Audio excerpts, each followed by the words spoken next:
नमस्ते सम्पूर्ण विद्यार्थीहरूलाई। आजको यो भिडियोमा म तपाईहरुलाई आर्किमिडीजको सिद्धान्तलाई कहाँ र केका लागि प्रयोग गरिन्छ भन्ने विषयमा केन्द्रित रहेर जानकारी गराउने छु। म हिरा सर तपाईहरुलाई आजको भिडियोमा स्वागत गर्न चाहन्छु। आर्किमिडीजको सिद्धान्तलाई हामीले विभिन्न कुराहरू पत्ता लगाउन प्रयोगमा ल्याउँछौं, जुन कुरा अब म सुरु गर्न गइरहेको छु। र आर्किमिडीजको प्रिन्सिपल वा आर्किमिडीजको सिद्धान्त सम्बन्धी तपाईलाई कुनै ज्ञान छैन, यो सिद्धान्त भनेको के हो भन्ने कुराको ज्ञान छैन भने मैले आर्किमिडीजको प्रिन्सिपल सम्बन्धी अर्को भिडियो बनाइसकेको छु। कृपया तपाईहरुले त्यो भिडियो हेर्नुहोला वा उसको आर्किमिडीजको सिद्धान्त सम्बन्धी लिंक म तपाईहरुलाई डिस्क्रिप्सन बक्समा पनि राखिदिएको छु, त्यहाँबाट पनि तपाईहरु हेर्न सक्नु नै हुनेछ। So without delaying our time, let's move toward Archimedes principle uses, that is the use of Archimedes principle. हजुर, आर्किमिडीज प्रिन्सिपललाई हामी हाम्रो दैनिक जीवनमा विभिन्न कुराहरू पत्ता लगाउन प्रयोगमा ल्याइरहेका हुन्छौं। त्यो के कुरा हो भन्ने कुराको बारेमा म तपाईहरुलाई जानकारी गराउन गइरहेको छु।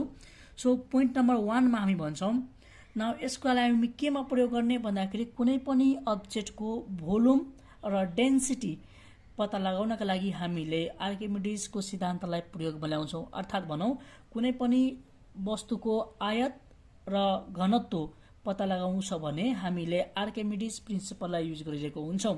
That is the volume and density of a solid can be determined by using Archimedes principle. So first point के हो भन्दाखेरि the volume and density of a solid can be determined.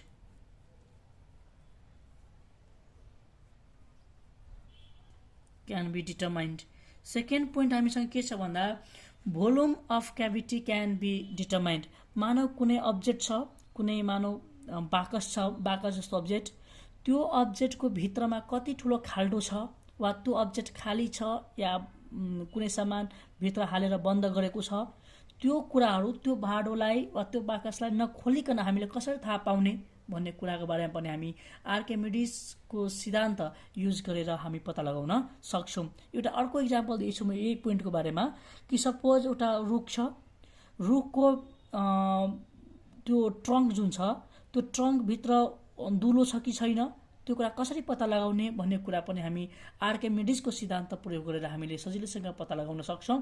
त्यसलाई नकाटिकन, अर्थात त्यो अब्जेक्टलाई डिस्टर्ब नगरिकन, त्यो अब्जेक्टलाई नखोलिकन वा नकाटिकन हामीले आर्किमिडीजको सिद्धान्त प्रयोग गरेर त्यो अब्जेक्ट भित्र कुनै किसिमको क्याभिटी वा खाली छ या छैन भन्ने कुरा पनि हामी यो आर्किमिडीजको सिद्धान्त प्रयोग गरेर हामी सजिलैसँग पत्ता लगाउन सक्छौं। अर्थात भनौं volume of cavity in a body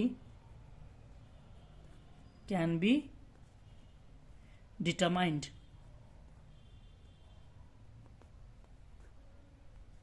कुनै पनि अब्जेक्टको भोल्युममा कति क्याभिटी छ भन्ने कुरा हामी आर्किमिडीजको सिद्धान्तलाई प्रयोग गरेर पत्ता लगाउन सक्छौं। So point number 3 is that now कुनै पनि सब्स्टेन्समा भएको इम्प्युरिटीलाई हामी सजिलैसँग पत्ता लगाउन सक्छौं आर्किमिडीजको सिद्धान्तमा प्रयोग गरेर।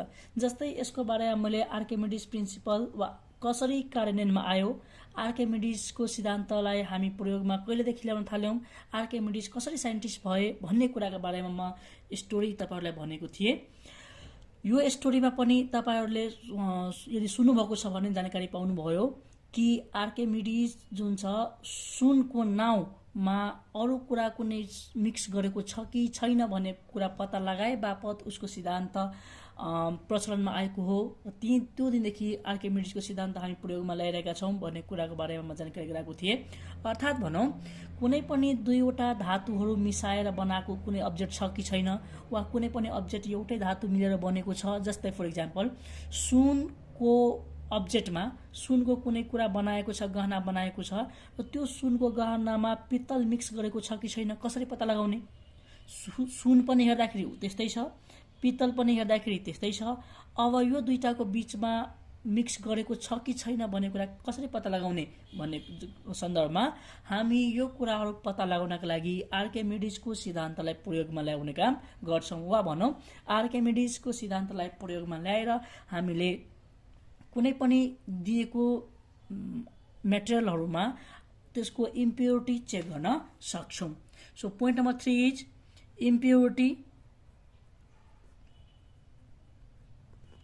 impurity in a given material can be determined.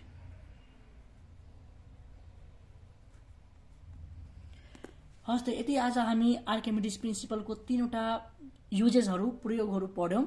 अर्थात् यो 3वटा कामको लागि हामी आर्किमिडिज सिद्धान्तलाई प्रयोगमा ल्याइरहेका हुन्छौँ। पहिलो के छ भन्दा the volume and density of a solid can be determined, अर्थात् भनौँ कुनै पनि अब्जेक्टको भोल्युम र डेन्सिटीलाई हामी सजिलैसँग फाइन्ड गर्न सक्छौँ आर्किमिडिज सिद्धान्तलाई प्रयोग गरेर।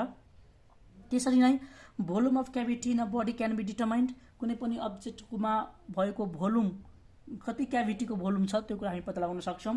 Likewise impurity in a given material can be determined, कुनै पनि सब्सटेन्सभित्र कति इम्प्युरिटी रहेको छ, मिक्स गरेको छ कि छैन भन्ने कुरा पनि हामी सजिलैसँग पत्ता लगाउन सक्छौँ। हस् त यति भन्दाखेरि मलाई विश्वस्त छु कि तपाईँहरूलाई आर्किमिडिज सिद्धान्तको प्रयोगबारे जानकारी भएको होला।